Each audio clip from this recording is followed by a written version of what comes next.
Malayziyaning poytaxti Kuala Lumpurdaman. Petronas Hasan Husan binolar to'g'risida dunyodagi eng katta Hasan Husan bino hisoblanadi bu. Hozirgi kungacha. Hattoki o'sha Nyu-Yorkdagi portlab yovib ketgan binodan ham bir 40-50 metr balandroq bo'lgan o'zini paytida. Osiyodagi 98-2003 yil orasida eng baland binolarda biri hisoblangan. Bu islom stilida qurilgan, 8 qirrali bo'lgan. Yonida ham dumaloq joylari, faqat shu baqotroq bo'lish uchun shunaqa dumaloq qilib qilingan. 16 ta kolonnasidan 3 ta kolonnasi buzilib ketsa ham hattoki turadigan binolar hisoblanadi bu. Bundan tashqari qiziq ma'lumotlardan ikkala bino qimillab turishini hisobini olganda mana bular sharnirda turadi, mana ko'priklar, ya'ni binolar qimirlaganda ham bu o'rtadagi ko'prik hech qilmaydi. Yana bir qiziq ma'lumot, bitta binoni yaponlar, bitta binoni Yujniy Koreya, ya'ni Janubiy Koreyaning shu Samsung kompaniyasi, bu Hazama degan kompaniya. Konkurensiya bo'lish uchun tez bitirish uchun qurilgan bu bino.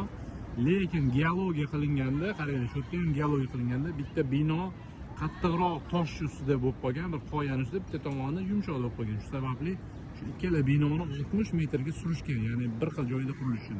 Ya'ni bir tomon cho'kib ketishi ehtimoli hisobga olishganda bir xil o'shani geologiyali joyga qurishgan.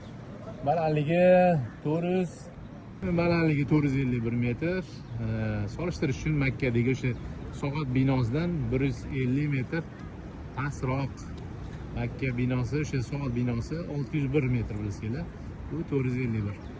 Shu paytida buni bitta shart qo'yilgan, Malayziyadagi o'sha o'zini mahsulotidan qurilsin degan shart qo'yilgani uchun bu maxsus shu armatura o'ylab topilgan buning uchun, ya'ni beton bilan o'sha baravar mustahkam bo'lsingan, keyin betonni ham o'sha gibki juda boshqacha markali beton o'sha Malayziyaning o'z ishlab chiqarish yo'liga qo'yilgan. Shu sababli bu o'zini og'irligidan 2 barobar og'ir bo'lgan hozir yuki. Keyin yana bitta qiziq ma'lumotlar, qurilish paytida sifatsiz beton kelib qolganligi sababli bitta etajni buzib tashlashgan ekan hattoki. Jami 40 gektarda joylashgan 243 ming metr kvadrat binoni ichidagi o'sha maydoni ikkala binoni qurilishiga 800 million dollar rasxod bo'lgan. Malayziyani hattoki buni qurilishiga yordam bergan o'sha malayziyalik ba'zi bir firmalar o'ziga yukka olgandi, lekin keyinchalik shuni ofis binolarini o'zlariga ofis qilib shu arendaga beradigan qilib olishgan hozirgi kunda. Yonidagi mana bino ham juda ajoyib bino, mana o'tlik. Bu yoqda ham katta binolar bor.